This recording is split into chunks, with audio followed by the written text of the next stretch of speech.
దయచేసి మరి ప్రభుదాసంలో ఫీజు వేస్తున్నాం. దాని యొక్క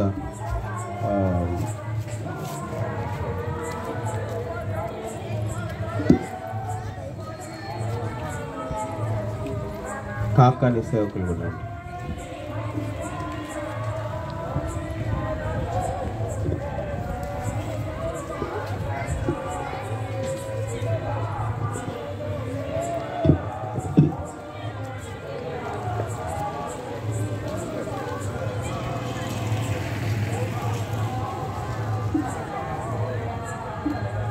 పాడేదము నీ స్తుతులను మహాప్రభువా.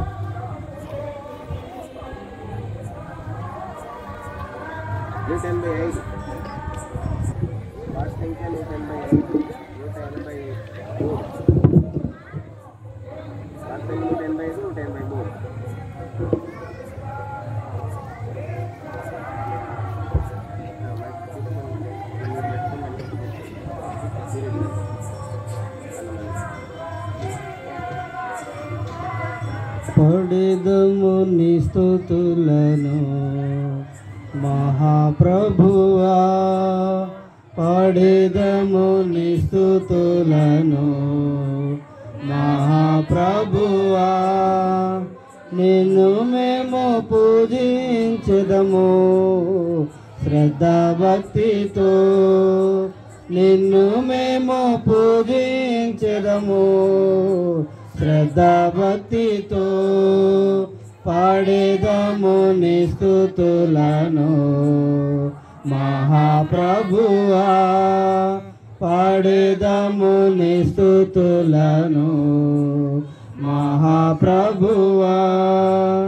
ధనవంతుడగు నీవు సర్వము మా కొరకు నిచ్చి, ధనవంతుడగు నీవు సర్వము మా కొరకు నిచ్చి, ధనవంతులుగా మమ్ము పేదవైతివి, ధనవంతులుగా మమ్ము చేయ పేదవైతివి.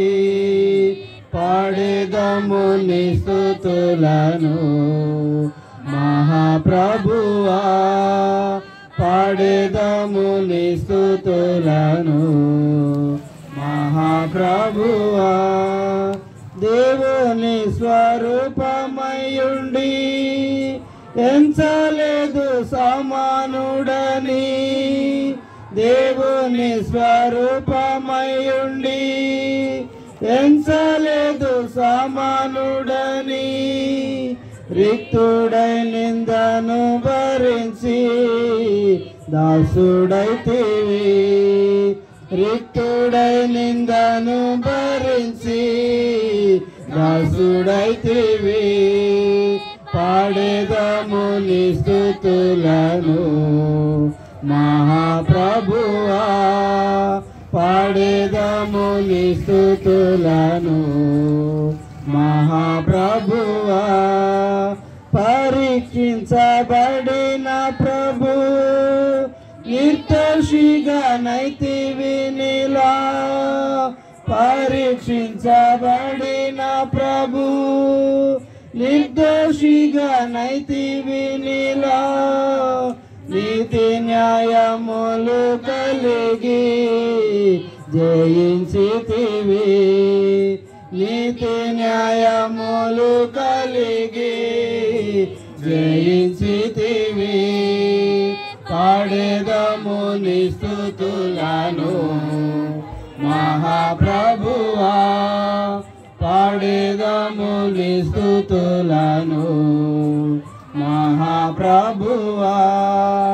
పాపమెరుగని వాడవు, కపటమేమీ లేదు నీ నోట, పాపమెరుగని వాడవు, కపటమేమీ లేదు నీ నోట.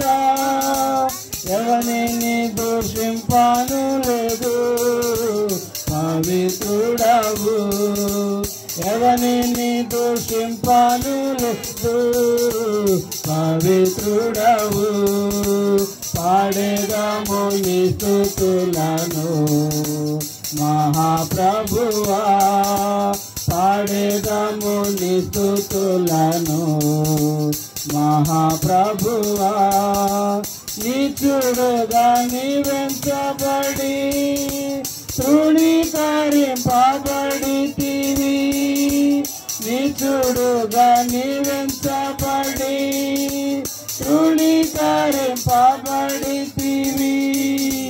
వ్యాధి బాధ వేదన పొంది సహించితివి, వ్యాధి బాధ వేదన పొంది సహించితివి. పాడేదము నీ స్తుతులను మహాప్రభువా, పాడేదము నీ స్తుతులను మహాప్రభువా. గాయపరచబడితివి మాకు బదులుగా ప్రభువా, గాయపరచబడితివి మాకు బదులుగా ప్రభువా. నలుగగొట్టబడిన నీవు మరణమైతివి, నలుగగొట్టబడిన నీవు మరణమైతివి. పాడేదము నీ స్తుతులను మహాప్రభువా, పాడేదము నీ స్తుతులను మహాప్రభువా. పరాక్రమశాలివై ప్రభు, సజీవుడవై లేచితివి, పరాక్రమశాలివై ప్రభు, సజీవుడవై లేచితివి. మరణమును జయించితివి, విజయుండవై మరణమును జయించితివి, విజయుండవై. పాడేదము నీ స్తుతులను మహాప్రభువా, పాడేదము నీ స్తుతులను మహాప్రభువా. నిన్ను మేము పూజించెదము శ్రద్ధాభక్తితో, నిన్ను మేము పూజించెదము శ్రద్ధాభక్తితో. పాడేదము నీ స్తుతులను మహాప్రభువా, పాడేదము నీ స్తుతులను మహాప్రభువా. సంఖ్య 178, 176. పొంది తిని నేను ప్రభువాని నుండి అదే చేస్తేవి నీ భూయని. 178 పాత పుస్తకం అయితే 176. పొంది తిని నేను ప్రభువాని నుండి ప్రతి శ్రేష్ఠ ఈవేని ఈ భువి యందు. పొంది తిని నేను ప్రభువాని నుండి ప్రతి శ్రేష్ఠ ఈవేని ఈ భువి యందు. జీవిత యాత్రలో సాగి వచ్చితిని, జీవిత యాత్రలో సాగి వచ్చితిని. ఇంతవరకు నాకు తోడైయుండి, ఇంతవరకు నాకు తోడైయుండి. ఎబినేజరు అయ్యున్న ఓ యేసు ప్రభువా, ఎబినేజరు అయ్యున్న ఓ యేసు ప్రభువా. నా రక్షణ కర్తావు నీవైతివి, నా రక్షణ కర్తావు నీవైతివి. పొంది తిని నేను ప్రభువా నీ నుండి ప్రతి శ్రేష్ఠ ఈవేని ఈ భూమి యందు. పొంది తిని నేను నేను ప్రభువా నీ నుండి ప్రతి శ్రేష్ఠ ఈవేని ఈ భూమి యందు గాలి తుఫానులలో నుండి వచ్చితిని గాలి తుఫానులలో నుండి వచ్చితిని అంధకార శక్తుల ప్రభావము నుండి అంధకార శక్తుల ప్రభావము నుండి నీరెక్కల చాటున నన్ను దాచితివయ్యా నీరెక్కల చాటున నన్ను దాచితివయ్యా నీవే ఆశ్రయదుర్గంబైతివి నీవే ఆశ్రయదుర్గంబైతివి పొందితిని నేను ప్రభువా నీ నుండి ప్రతి శ్రేష్ఠ ఈవేని ఈ భూమి యందు పొందితిని నేను ప్రభువా నీ నుండి ప్రతి శ్రేష్ఠ ఈవేని ఈ భూమి యందు కష్ట దుఃఖంబులు నాకు కలుగాగా కష్ట దుఃఖంబులు నాకు కలుగాగా నన్ను చేరదీసి ఓదార్చితివే నన్ను చేరదీసి ఓదార్చితివే భయభీతి నిరాశలయందు నా ప్రభువా భయభీతి నిరాశలయందు నా ప్రభువా బహుగా ధైర్యంబున కొసగితివే బహుగా ధైర్యంబున కొసగితివే పొందితిని నేను ప్రభువా నీ నుండి ప్రతి శ్రేష్ఠ ఈవేని ఈ భూమి యందు పొందితిని నేను ప్రభువా నీ నుండి ప్రతి శ్రేష్ఠ ఈవేని ఈ భూమి యందు నా దేహమందున ముళ్ళు నుంచితివి నా దేహమందున ముళ్ళు నుంచితివి సాతానుని దూతగా నలుగగొట్టు సాతానుని దూతగా నలుగగొట్టు వ్యాధి బాధలు బలహీనతలందు వ్యాధి బాధలు బలహీనతలందు నీ కృపను నాకు దయచేసితివి నీ కృపను నాకు దయచేసితివి పొందితిని నేను ప్రభువా నీ నుండి ప్రతి శ్రేష్ఠ ఈవేని ఈ భూమి యందు పొందితిని నేను ప్రభువా నీ నుండి ప్రతి శ్రేష్ఠ ఈవేని ఈ భూమి యందు నీ ప్రేమ చేత ధన్యుడా నైతిని నీ ప్రేమ చేత ధన్యుడా నైతిని కృతజ్ఞతాస్తుతులు చెల్లించెదను కృతజ్ఞతాస్తుతులు చెల్లించెదను కష్ట పరీక్షల యందు నా ప్రభువా కష్ట పరీక్షల యందు నా ప్రభువా జయ జీవితము నాకు నేర్పించితివి జయ జీవితము నాకు నేర్పించితివి పొందితిని నేను ప్రభువా నీ నుండి ఈవేని భూమి యందు పొందితిని నేను ప్రభువా నీ నుండి ప్రతి శ్రేష్ఠ ఈవేని ఈ భూమి యందు అక్కడ ఒక చరణం పాడతాను దాని తర్వాత దేవుని వాక్యం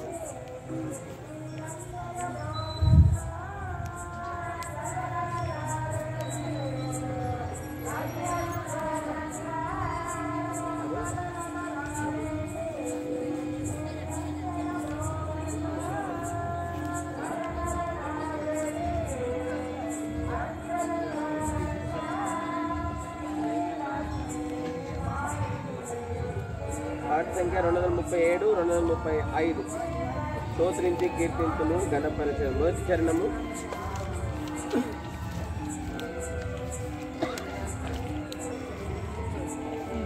ఆఖరి చరణం.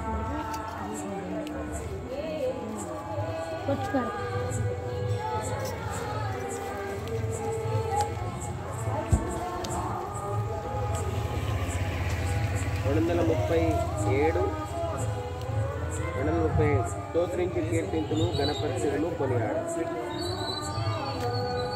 స్తోత్రించి కీర్తింతుము ఘనపరచెదము కొనియాడెదము.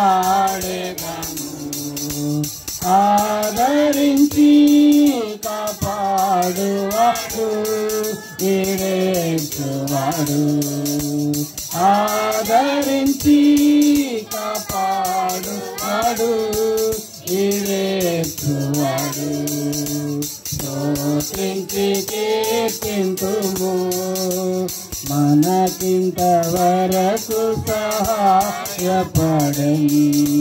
తాన పదించుకొనే మనకై మనలా నడిపెను సుఖముగను. తనదు సత్యము నేర్పించి కను పాపగ కాచే తనదు సత్యము నేర్పించి కను పాపగ కాచే. స్తోత్రించి కీర్తింతుము ఘనపరచెదము కొనియాడెదము. ఆదరించి కాపాడువాడు ఈడేచువాడు. ఆదరించి కాపాడువాడు ఈడేచువాడు. స్తోత్రించి కీర్తింతుము ఏడు కన్నులు గలవాడు నాడు నేడు కాపాడును. ఎడతెగని చెడుగుల పాపు రేడుల నేర్పరచువాడు. పాడుడి హల్లెలూయా రేడుల నేర్పరచువాడు. పాడుడి హల్లెలూయా. స్తోత్రించి కీర్తింతుము ఘనపరచెదము కొనియాడెదము. ఆదరించి కాపాడువాడు ఈడేచువాడు. ఆదరించి కాపాడువాడు ఈడేచువాడు. స్తోత్రించి కీర్తింతుము.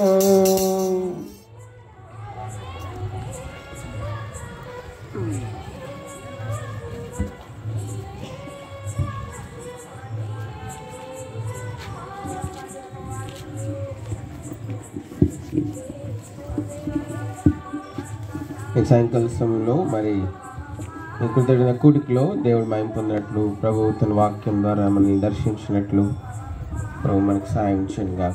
పరిశుద్ధ గ్రంథంలో నుండి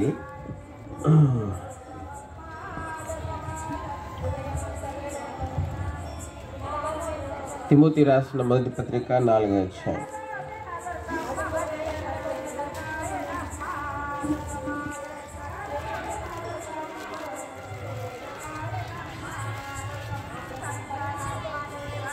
తిమోతి రాసిన మొదటి పత్రిక, సంతోషణ పౌలు తిమోతికి రాసినటువంటి మొదటి పత్రిక 4వ అధ్యాయము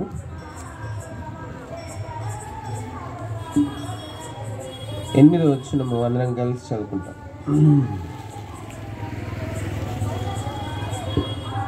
మొదటి తిమోతి 4వ అధ్యాయం 8వ వచనం. శరీర సంబంధమైన సాధకము కొంచెం మట్టుకే ప్రయోజనకరమవును, కానీ దైవభక్తి ఇప్పటి జీవమును విషయంలోను రాబో జీవ విషయంలోను వాగ్దానంతో కూడినైనందున అది అన్ని విషయములలో ప్రయోజనకరమవును. ప్రేమ కలిగిన దేవుడు ఈ లేఖనాన్ని మన కొరకై ఆస్వాదించును గాక. అందు మాత్రమే కాదు, అపోస్తుల కార్యాలు చూద్దాం. అపోస్తుల కార్యాలు 7వ అధ్యాయం. అపోస్తుల కార్యాలు 7వ అధ్యాయము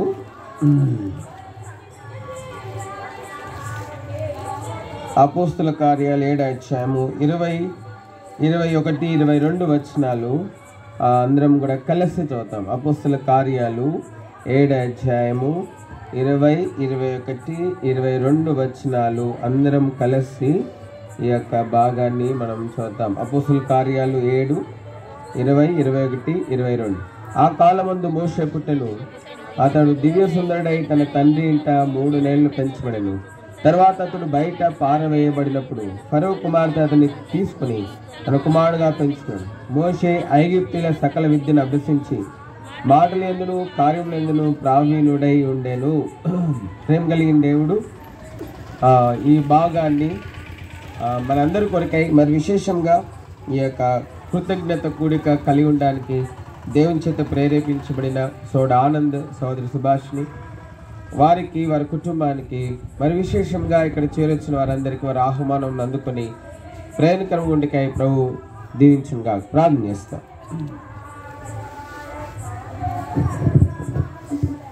ప్రేమగల మా ప్రభు తండ్రి, పరిశుద్ధులైన దేవ మీ పాసనకు వస్తూ ఉన్నాం. దేవ మరి సాయంకాల సమయంలో దేవ మరి సోదరి సుభాష్ని, సోదరుడు ఆనంద్, అదేవిధంగా వారి పిల్లలు ప్రశాంతి, జాన్ బట్టి వందనాలు. వారి గృహంలో ఏ విధంగా చేరొచ్చే సంఘంగా పరిశుద్ధంగా నీ ప్రియులంగా చేరొచ్చే ధన్యత ఇచ్చినారు. అందుకే మేము స్తుతిస్తున్నాం దేవ. మరి కృతజ్ఞత కూడి కలిగి ఉండవాలని వారికి ఇచ్చిన నడిపింపు ప్రేరేపణకి వందనాలు ప్రభా. మా మధ్య మీ సన్నిధి ఉంచండి. తెరబడిన ఆకాశము, మహిమ గల సన్నిధి, తేజో సన్నిధి ఉంచి ప్రభా ప్రతి విధమైన శబ్ద ఆటంకము, అభ్యంతరం నుండి మనం తప్పించి ప్రభా మీ సన్నిధిని మేము పూర్ణంగా అనుభవించినట్లు మా చుట్టూ మీ వలయమును, మీ కంచె నుంచమని ప్రార్థన చేస్తూ ఉన్నాం ప్రభా. మరి ఈ కుటుంబాన్ని మీ కృపకలాస్తంలో ఎత్తిపెడతా ఉన్నాం దేవా. మరి ఈ కుటుంబం కూడా ఆత్మీయంగా కట్టబడి ఆత్మీయంగా ప్రభులో ప్రభా నిలిచి ఉండడానికి, నిన్ను సేవించే కుటుంబంగా, నిన్ను ప్రేమించే కుటుంబంగా, నీ రాకడ కొరకై సిద్ధపడే కుటుంబంగా, నిన్ను కోసం ఎదురు చూసే కుటుంబంగా వారు ఉండడానికి మీరు సహాయం చేయండి. ప్రేమగల తండ్రి, ప్రార్థన చేస్తూ ఉన్నాం. మా గమనానికి మీరు తీసుకొచ్చిన పరిశుద్ధ లేఖనాన్ని బట్టి మేము స్తుతిస్తూ మా కొరికి ఆస్వాదించము, మీరు మాతో మాట్లాడము. ప్రతి ఒక్కరి అక్కర తీర్చబడినట్లు రాత్రి ప్రభా పరిశుద్ధ దేవుని యొక్క మహిమగల స్వరాన్ని ప్రతి ఒక్కరు వినగలుగున్నట్లు మీరు సహాయం చేయండి. రాగలిగిన వారందరిని బట్టి వందనాలు. స్థానిక సంఘం నుండి అంత మాత్రమే కాదు ప్రభా, చిలుకలూరుపేట ఎబ్రోన్ నుండి మేమందరం కూడా ఇట్లు రాగలిగినాం. అందుకే మేము స్తుతిస్తూ ఉంటున్నాం. ప్రేమ గల మా పరలోక తండ్రి, అటువలే ఆయా బోయపాలెం నుండి కూడా ఆయా స్థలాల నుండి ప్రభా మరి రాగలిగినటువంటి వారిని బట్టి కూడా మేము స్తుతిస్తుంటున్నాం దేవా. మా సాహసం అందరికీ ప్రయోజనకరంగా, మేలుకరంగా ప్రభా బోధించబడి కొరకైనటువంటిదిగా, ప్రభుని నూతనంగా ఎరుగుటి కొరకైనటువంటిదిగా మీరు ఉంచమని ప్రార్థిస్తున్నాం. యేసుక్రీస్తు ప్రభు వారి మహిమ కలిగిన ఘనమైన పరిశుద్ధ నామంలో స్తుతించి వందనములు చెల్లించి ఘనత, మహిమ, ప్రభావములు మీకు ఆరోపించుకుంటూ మా మధ్య మీ సన్నిధి ఉంచమని, ఈ పరిచయలు అధ్యక్షత వహించమని, నిష్పేకం దీని దాసుని నూతన పరిచయమని, మీ నిబంధన మోక్షంలో కడగమని, అంగీకరించమని, ఈ పరిచయ ద్వారా మీరు మహిమ పొందమని, నేర్పాట్లు ఉన్న వారి కొరకై రక్షణార్థంగా ప్రభా, నేర్పాట్లు ఉన్న వారు ఆత్మీయ క్షేమాభికరంగా, నేర్పాట్లు ఉన్న వారు ప్రభులో బలపరి స్థిరపరచబడి కొరకైనటువంటిదిగా, నేర్పాట్లు ఉన్న వారు తీర్మానం చేసుకోగల కొరకైనటువంటిదిగా, నేర్పాట్లు ఉన్నటువంటి వారు ప్రభా వారి యొక్క బలహీనతలను, చెడుతనమును విడిచిపెట్టి నివైపు తీర్చి తమ తాము ప్రదర్శించుకుని కొరకైనటువంటిదిగా గురించమని ప్రభు యేసుక్రీస్తు వారి పరిశుద్ధ నామంలో స్తుతించి వందనం చెల్లించి మేటుకు ప్రభా అందరికీ ప్రయోజనకరంగా ఈ సమయం మార్చమని, లేఖనాన్ని మా కొరకే దీవించమని, మీ ఆత్మాభిషేకం దయచమని, సింహాసనం నుండి మీరు మాత్రమే మాట్లాడమని యేసు ప్రభు పరిశుద్ధ నామంలో ప్రార్థించి అడిగి వేడుకుంటున్నాం తండ్రి, ఆమేన్.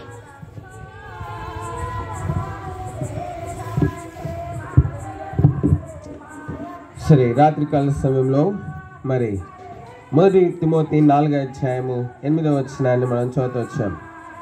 శరీర సంబంధమైన సాధకము కొంచెం మట్టుకే ప్రయోజనకరమవును, కానీ దైవభక్తి ఇప్పటి జీవం విషయంలోనూ రాబో జీవం విషయంలోనూ వాగ్దానం కూడినందున అది అన్ని విషయంలో ప్రయోజనకరమవును. కాబట్టి అన్ని విషయములలో ప్రయోజనకరమైంది. ఎటువంటిదంటే మరి ఏంటి అన్ని విషయంలో ప్రయోజనకరమైందంటే దైవభక్తి.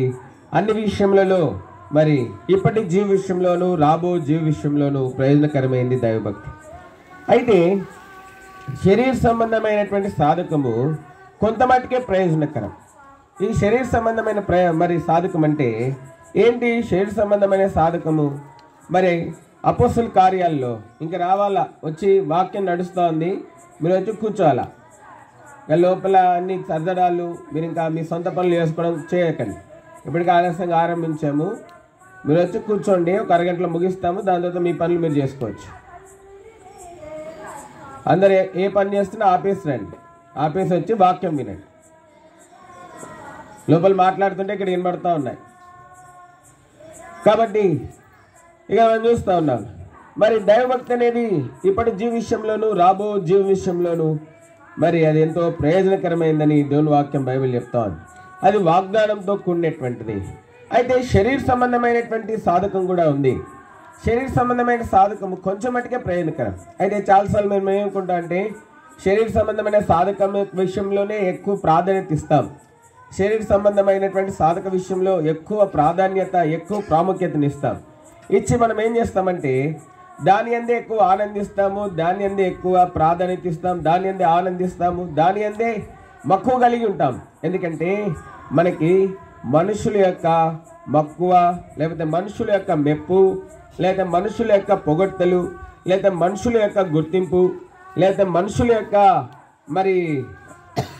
మరి గుర్తింపు మనకు కావాలి. అందుకే మనం ఏం చేస్తామంటే మనము శరీర సంబంధమైన సాధకం విషయంలోనే ఎక్కువ ప్రాధాన్యత ఇస్తాం.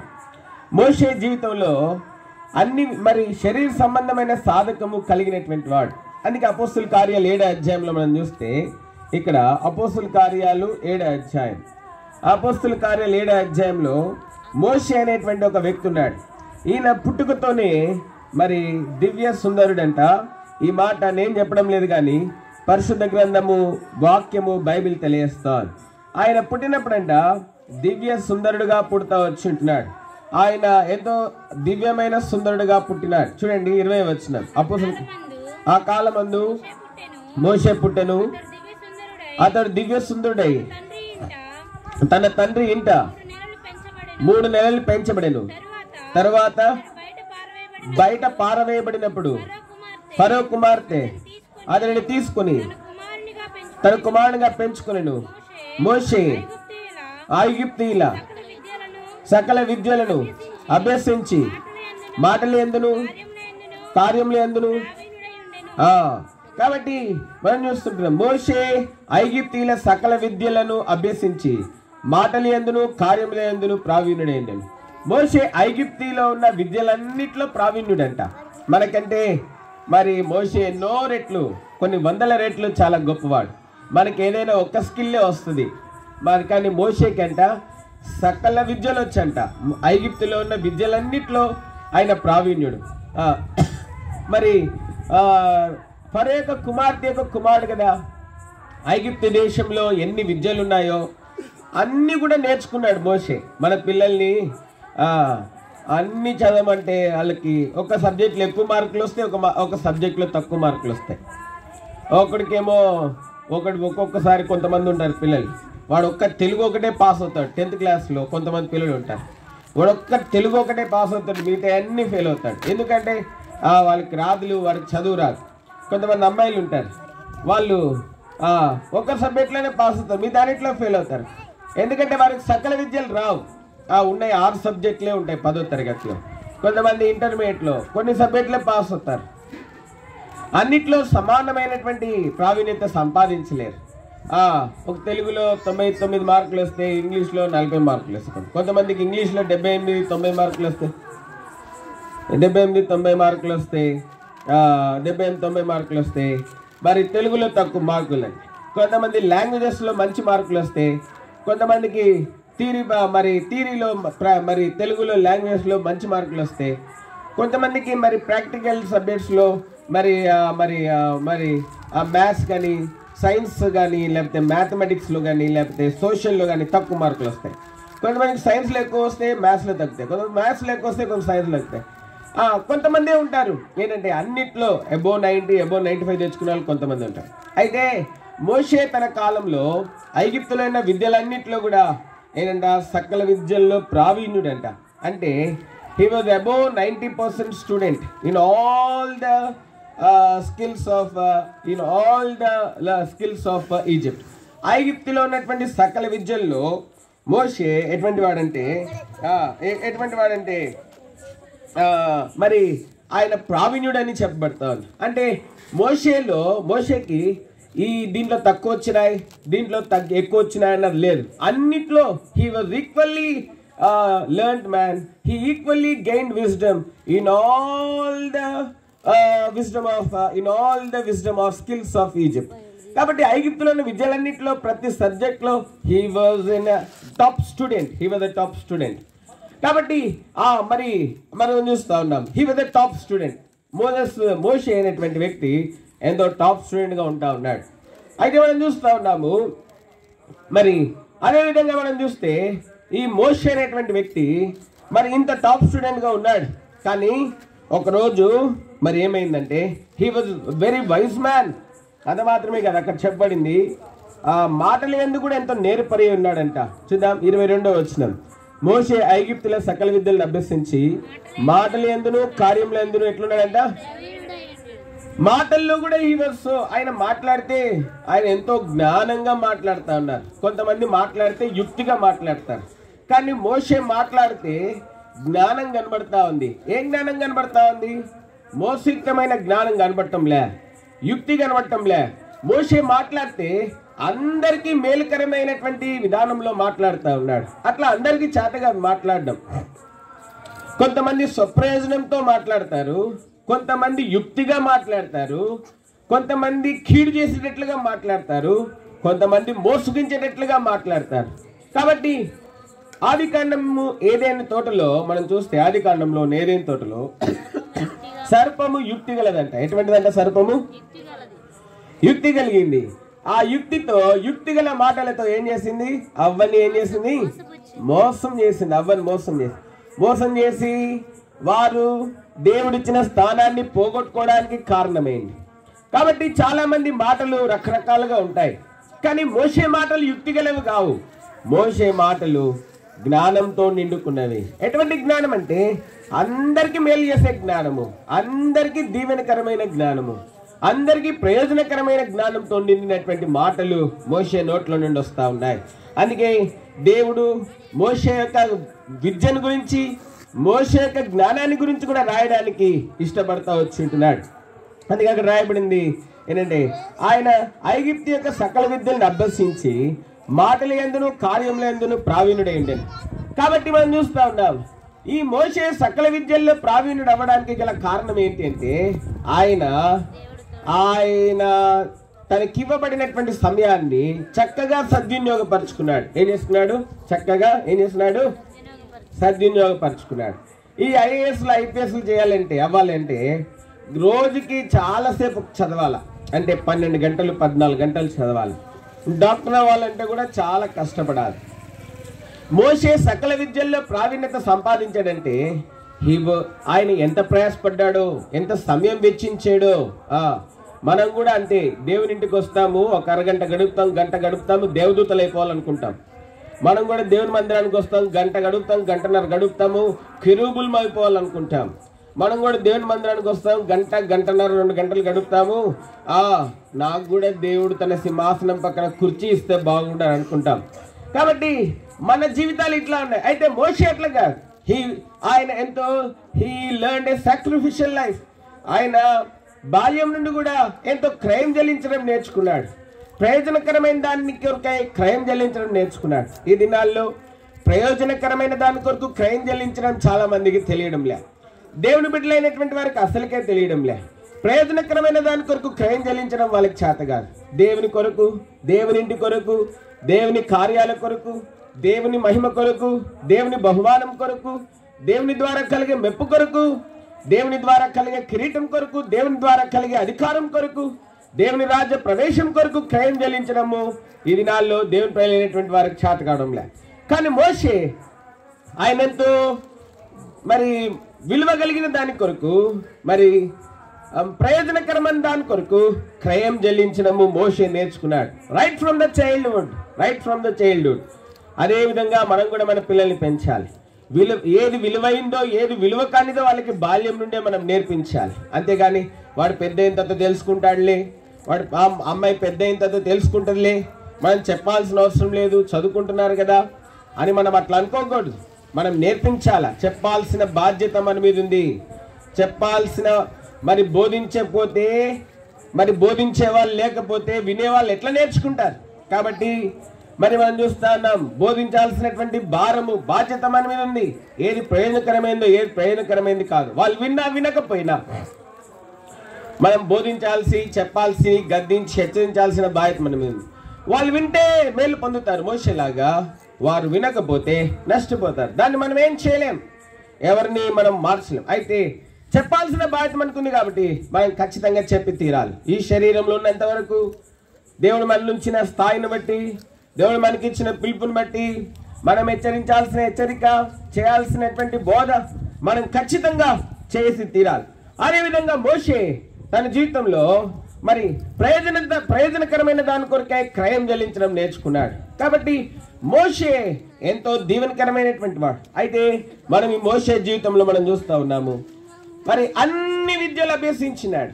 అన్ని విద్యలు. బహుశా ఐగుప్తు దేశంలో ఇటువంటి సకల విద్య ప్రావీణ్యులు చాలా తక్కువ మంది ఉన్నారు. అయితే ఆ సకల విద్య ప్రావీణ్యుల్లో తక్కువ మందిగా ఉన్న ఐగుప్తు దేశంలో సకల విద్య ప్రావీణ్యులు చాలా తక్కువ మంది ఉన్నారు. ఆ తక్కువ మందిలో మోషే ఎటువంటి వాడంటే అగ్రుడు, లేకపోతే అగ్రగామి. అక్కడ దానియేలు గ్రంథంలో చెప్పబడింది, దానియేలు అంట 3 ప్రధానమంత్రులు ఉన్నారంట, వారిలో అంట దానియేలు ముఖ్యమైనటువంటి వాడంట. అట్లనే ఐగుప్తు దేశంలో సకల విద్య ప్రావీణ్యులు చాలా కొద్ది మంది ఉన్నారు. ఆ కొద్ది మందిలో మోషే అనేటువంటి వ్యక్తి అగ్రుడు, లేకపోతే ఒక ప్రధానమైనటువంటి వాడు. కాబట్టి ఇంకా ఐగుప్తు దేశంలో ఇది మోషేకి తెలియదు అన్నది ఏది కూడా లేదు. He knows everything of Egypt. ఆయన సమస్తం తెలుసు ఐగుప్తుని గురించి. అయితే ఇంత గొప్ప జ్ఞాని, ఇంత గొప్ప మరి జ్ఞానం సంపాదించినటువంటి వ్యక్తి, ఇంత ఘనతను సంపాదించాడు ఐగుప్తు దేశంలో మోషే వస్తున్నాడంటే అందరూ లేచి నుంచిన వాళ్ళేమో. మరి మోషే వస్తున్నాడంటే అందరూ లేచి నుంచిన వాళ్ళు. మోషే వస్తున్నాడంటే ఆయనకి ఎట్లా జవాబు చెప్పాలని చెప్పి భయపడేటువంటి వారు. కారణం ఏంటి అంటే మోషే సకల విద్యా ప్రావీణ్యుడు, మోషే సకల విద్యల్ని ఎరిగినటువంటి వాడు. మరి లోపాన్ని బహు తేటగా కనుక్కోగలిగినటువంటి వాడు, తప్పును బహు తేటగా కనుక్కోగలిగినటువంటి వాడు. తప్పును, లోపాన్ని, పతనాన్ని చాలా ఖచ్చితంగా కనుక్కోగలిగినటువంటి చక్కటి జ్ఞానము మోషే కలిగి ఉంటా ఉన్నాడు. అయితే ఇంత గొప్ప జ్ఞానం సంపాదించినటువంటి మోషే జీవితంలో ఒకరోజు తనకు ఎదుర్కొన్న పరిస్థితిలో నిలవలేక పారిపోవాల్సి వచ్చింది. నిర్గమాకాండము చూడండి.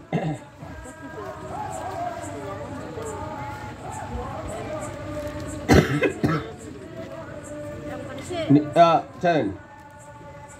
నిర్గమాకాండము 2వ అధ్యాయము 11వ వచనం నుండి కొన్ని వచనాలు మార్చదు. ఆ దినములో మోషే పెద్దవాడై, నేను 12 చదువుతాను, మీరు 13 చదవండి. అతడు ఇటు అటు తిరిగి చూచి ఎవడును లేకపోగా ఐగుప్తుని చంపి ఇసుకతో వాడిని కప్పి పెట్టెను. 13 చదవండి.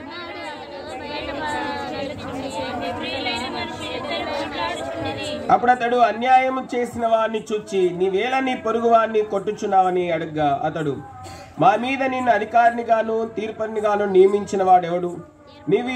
నీవా ఐగుప్తుని చంపినట్లు నన్ను చంపవలనని అనుకుంటున్నావా నేను? అందుకు మోషే నిశ్చయంగా ఈ సంగతి బయలుపడిన అనుకుని భయపడాను. 15వ వచనం.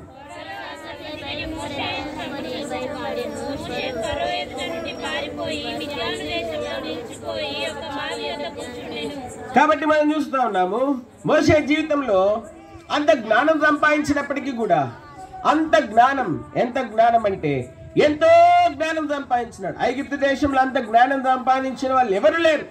there is no one equivalent to Moses in the land of Egypt who acquired such a wonderful, excellent and most wisdom out of excellent wisdom of Egypt. ఐగుప్తు దేశంలో అంత జ్ఞానం సంపాదించిన వారు ఎవరు లేరు ఐగుప్తు దేశంలో. కానీ ఈ వ్యక్తి జీవితంలో ఒక పరిస్థితి ఎదురైంది. ఏం పరిస్థితి అంటే మరణకరమైన పరిస్థితి ఎదురైంది. మరణం ఎదురైనప్పుడు మోషే ఏం చేశాడంటే మరణం ఎదుట నిలవలేకపోతా వచ్చుంటున్నాడు. మరణం ఎదుట నిలవలేక తను చేసిన తప్పిదాన్ని బట్టి ఆయన పారిపోవాల్సిన పరిస్థితులు వచ్చినాయి. పారిపోవాల్సినటువంటి పరిస్థితులు వచ్చినాయి. కాబట్టి ఇప్పుడు ఆ మరణం తప్పించుకోవడం కోసము తన యొక్క రాజ్యం ఐగుప్తు దేశాన్ని వదిలిపెట్టినాడు. మరణం తప్పించుకోవడం కోసము రాజరికాన్ని వదిలేసినాడు, రాజ్యాన్ని వదిలేసినాడు. అన్నిటిని వదిలేసి ఆయన పారిపోయినట్లుగా మనం చూస్తాం. అన్నిటిని వదిలేసి పారిపోయినట్లుగా మనం చూస్తా ఉన్నాం. మరలా దేవుడు దర్శించిన తర్వాతనే తిరిగి మోషే ఐగుప్తు దేశానికి మరలా వచ్చినట్లుగా మనం చూస్తా ఉన్నాం. చూడండి, నిర్గమాకాండము 3వ అధ్యాయం. నిర్గమాకాండము 3వ అధ్యాయము చూడండి 10వ వచనం చదవండి. నిర్గమాకాండం 3. కాగా నిన్ను ఫరో యొద్దకు పంపెదను, ఇశ్రాయేలీయులైన నా ప్రజలకు నీవు ఐగుప్తులో నుండి తోడుకొని పోవలెను. అందుకు మోషే, నేను ఫరో యొద్దకు వెళ్ళుటకును ఇశ్రాయేలీయులను ఐగుప్తులో నుండి తోడుకొని పోవుటకును ఎంతటి వాడినని దేవునితో అనగా, ఆయన నిశ్చయముగా నేను నీకు తోడయుందును, నేను నిన్ను పంపుతున్నంతకు ఇది నీకు సూచన. కాబట్టి మనం చూస్తా ఉన్నాము ఇక్కడ మరి మోషేని తిరిగి దేవుడు దర్శించినాడు. దేవుడు దర్శించి, మోషే నేను నిన్ను ఇశ్రాయేలుని రక్షించడానికి నేను నిన్ను ఏర్పరచుకుని ఉన్నాను, ఎన్నుకొని ఉన్నాను అని దేవుని ద్వారా బలపరచబడేంత వరకు కూడా మోషే ఐగుప్తు దేశానికి వెళ్ళలేకపోతూ వచ్చుంటున్నాడు. అయితే మనం చూస్తా ఉన్నాం ఇంత గొప్ప జ్ఞాని మరణకరమైన పరిస్థితులు వచ్చినప్పుడు వాటి నుండి పారిపోవాల్సి వచ్చింది. మరణ భీతి ఆయనని పారిపోయినట్లుగా చేసింది. ఆయన చేసింది మంచి పని. అన్యాయస్తుడి చేతిలో ఉండి మరి ఒక వ్యక్తిని కాపాడినాడు, మంచి పని చేసినాడు. కానీ అయితే అది ఫరో దృష్టికి మంచి పని కాదు కనుక ఆయన ఏం చేశాడంటే పారిపోవాల్సినటువంటి పరిస్థితులు వచ్చినాయి. కాబట్టి అందుకే దేవుని వాక్యం బైబిల్ చెప్తా ఉంది. ఏమని చెప్తా ఉందంటే, మరి ఒకడు లోకమంతా సంపాదించుకొని ప్రాణం పోగొట్టుకుని వానికి ఏమి ప్రయోజనం. మత్తయి సువార్త 16వ అధ్యాయం 26వ వచనం చదండి. మత్తయి సువార్త 16:26.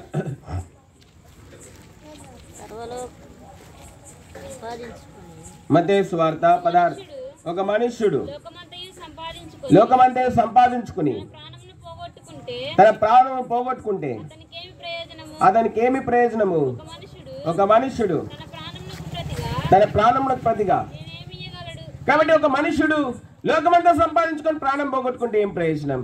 కాబట్టి మోషే జీవితంలో కూడా ఐగుప్తు జ్ఞానం అంతా సంపాదించినాడు, కానీ తన ప్రాణం మీదకి వచ్చేటప్పటికి ఆయన ప్రాణాన్ని కాపాడుకోవడం కోసం పారిపోవాల్సినటువంటి పరిస్థితి వచ్చింది. కాబట్టి ప్రాణాన్ని కాపాడుకోవడం కోసం పారిపోవాల్సినటువంటి పరిస్థితి వచ్చింది. అదేవిధంగా బైబిల్ గ్రంథంలో ఇంకొక వ్యక్తి ఉన్నాడు. చూడండి, అపోస్తుల కార్యాలు 22వ అధ్యాయం. ఇక్కడ ఇంకొక వ్యక్తి ఉన్నాడు.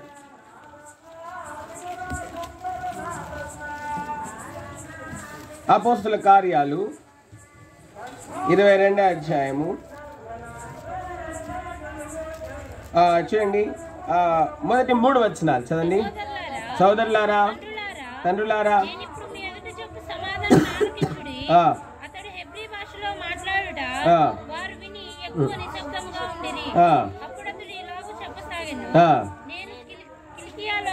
నేను కిల్కియాలోని తార్సులో పుట్టిన యూదుడను, అయితే ఈ పట్టణంలో గమ్లీయేలు పాదముల యొద్ద పెరిగి మన పితరుల ధర్మశాస్త్ర సంబంధముకు నిష్ఠయందు శిక్షితుడనై మీరందరూ నేడున్న ప్రకారము దేవుని గురించి. కాబట్టి ఇక్కడ మనం చూస్తున్నాం, ఇక్కడ ఇంకొక మంచి లోక సంబంధమైన జ్ఞానము లేకపోతే లోక సంబంధంగా ఎంతో మరి ఘనతను, స్థానాన్ని, విద్యను అభ్యసించినటువంటి ఇంకో వ్యక్తిని మనం చూస్తా ఉన్నాం. ఆ వ్యక్తి ఎవరంటే ఇక్కడ మరి సౌలుని మనం చూస్తా ఉన్నాం. ఈ సౌలు అనేటువంటి వ్యక్తి గమ్లీయేలు పాదాల దగ్గర కూర్చొని అంత విద్య అంతా సంపాదించినాడు. ఈయన చాలా గొప్ప జ్ఞాని, ఎంతో గొప్ప తత్వవేత్త, ఎంతో జ్ఞానం సంపాదించినాడు, ఎంతో పేరుగాంచినాడు. ఈయనకి ఎవరి దగ్గర పేరుందంటే సాక్షాత్తు ప్రధాని మీటింగ్ అయింది మీటింగ్. కాబట్టి ఈయనకి సాక్షాత్తు మరి ప్రధాన యాజకుల దగ్గరే ఈ వ్యక్తికి ఎంతో గొప్ప పేరుంది. ఎంతో గొప్ప పేరు ఎవరి దగ్గర ఉందంటే ప్రధాన యాజకుల దగ్గర ఎంతో గొప్ప పేరుంది. ప్రధాన యాజకులే సౌలు యొక్క జ్ఞానాన్ని గుర్తించారు. ప్రధాన యాజకులే సౌలు యొక్క తెలివిని గుర్తించారు. ప్రధాన యాజకులే సౌలు యొక్క విద్యను గుర్తించారు. అయితే ఈ వ్యక్తి విద్యను సంపాదించాడు కానీ, ఈ వ్యక్తి జ్ఞానాన్ని సంపాదించాడు కానీ, ఈ వ్యక్తి నిష్ఠ కలిగిన జీవితం జీవిస్తున్నాడు కానీ, ఈ వ్యక్తి కూడా దేవునికి ఇష్టడు కాదు. ఇక్కడ మనం చూస్తా ఉన్నాం అపోస్తుల కార్యాలు 9వ అధ్యాయం. అపోస్తుల కార్యాలు 9వ అధ్యాయం చేయండి. అపోస్తుల కార్యాలు 9వ అధ్యాయము 4వ వచనం చదవండి. అప్పుడు అతడు 3వ వచనం చదవండి. అతడు ప్రయాణం చేయొచ్చు దమస్కు దగ్గరకు వచ్చినప్పుడు అకస్మాత్తుగా ఆకాశం నుండి ఒక వెలుగు అతని చుట్టూ ప్రకాశించను. అప్పుడు అతడు నేల మీద పడి, సౌలా సౌలా, నీవేళ నన్ను హింసించుచున్నావని తనతో ఒక స్వరం పలుకుట వినను. ప్రభువా నీవెవడవని అతడు అడగగా, ఆయన నేను నీవు హింసించుచున్న యేసును. కాబట్టి ఇక్కడ మనం చూస్తున్నాం ఎంతో జ్ఞానం సంపాదించాడు. ప్రధాన యాజకులే సౌలు యొక్క జ్ఞానాన్ని బట్టి ఆనందిస్తున్నారు. సౌలు యొక్క తెలివితేటల్ని బట్టి ఎంతో సౌలుని పొగుడుతున్నారు. మనకెంతో పనికొస్తాడు, మనకెంతో పేరు చేస్తాడు, మనకెంతో మేలు చేస్తాడు అని చెప్పి సౌలు గురించి ఎంతో మంచి మరి గుర్తింపు పొందినాడు ప్రధాన యాజకుల దగ్గర. అయితే ఈ వ్యక్తి మనుషుల దగ్గర గుర్తింపు పొందినాడు కానీ ఈ వ్యక్తికి దేవుని దగ్గర గుర్తింపు లేదు. ఈ వ్యక్తి మనుషుల దగ్గర గుర్తింపు పొందినాడు కానీ దేవుని దగ్గర గుర్తింపు లేదు. ఈ వ్యక్తికి ఈ మనుషుల దగ్గర ఘనతను పొందినాడు కానీ దేవుని దగ్గర ఘనత లేదు. ఈ వ్యక్తి మనుషుల్ని సంతోషపెడుతున్నాడు కానీ ఈ వ్యక్తి దేవుణ్ణి దుఃఖ పెడతా ఉన్నాడు. దేవుని వాక్యం బైబిల్ చెప్తా ఉంది. ఈ వ్యక్తి అంటే ఒక రోజు మరి దమస్కు మార్గంలో వెళ్తా ఉంటే అకస్మాత్తుగా ఆకాశం నుండి ఒక వెలుగు ప్రత్యక్షమైందంట. ఆ వెలుగులో నుండి సృష్టికర్త అయిన దేవుడు, సింహాసనాసనుడైనటువంటి దేవుడు ఈ యొక్క సౌల్ని దర్శించినాడు. మరి ఆ వెలుగులో నుండి ఒక స్వరం వినపడింది. సౌలా సౌలా నువ్వు నన్ను ఎలా హింసించుచున్నావనంటే, నీవెవడు ప్రభు అని చెప్పి సౌలు అడిగినాడు. అడిగితే సౌలు అడిగినాడు నువ్వు ఎవడు ప్రభు అని అంటే ఆ వెలుగులో నుండి వచ్చేటువంటి సృష్టికర్త యొక్క స్వరం ఏం చెప్పిందంటే, సౌలా నీవు హింసించుచున్న ఎవరిని? యేసుని.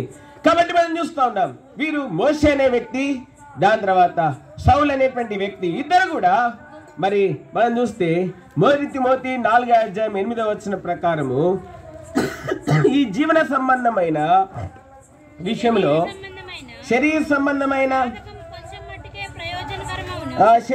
సాధక కొంచెం మట్టికే ప్రయోజనకరము, కానీ దైవభక్తి ఇప్పటి జీవ విషయంలోను రాబో జీవ విషయంలోను వాగ్దానంతో కూడినందున అది అన్ని విషయములలో ప్రయోజనకరము.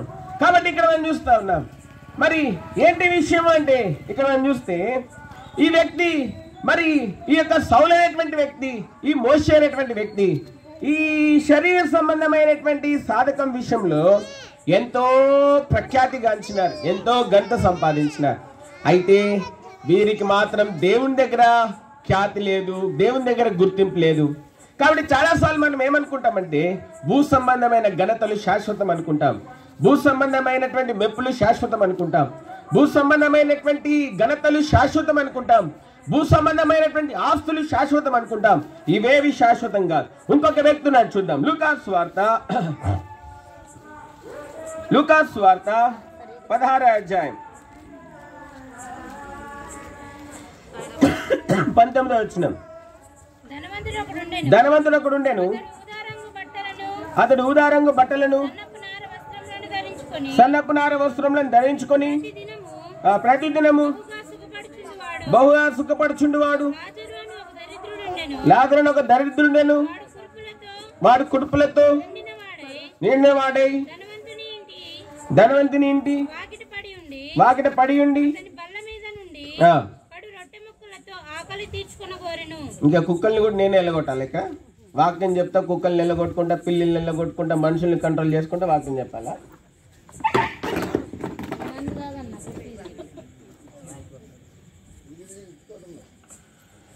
కాబట్టి ఇక్కడ మనం చూస్తూ ఉన్నాం. ఇక్కడ మనం చూస్తే ఒక ధనవంతుడు ఉన్నాడు. ఈ ధనవంతుడు మరి ప్రతిరోజు సుఖపడుతున్నాడంట. ఏం పడుతున్నాడంట? ప్రతిరోజు ఏం చేస్తున్నాడు?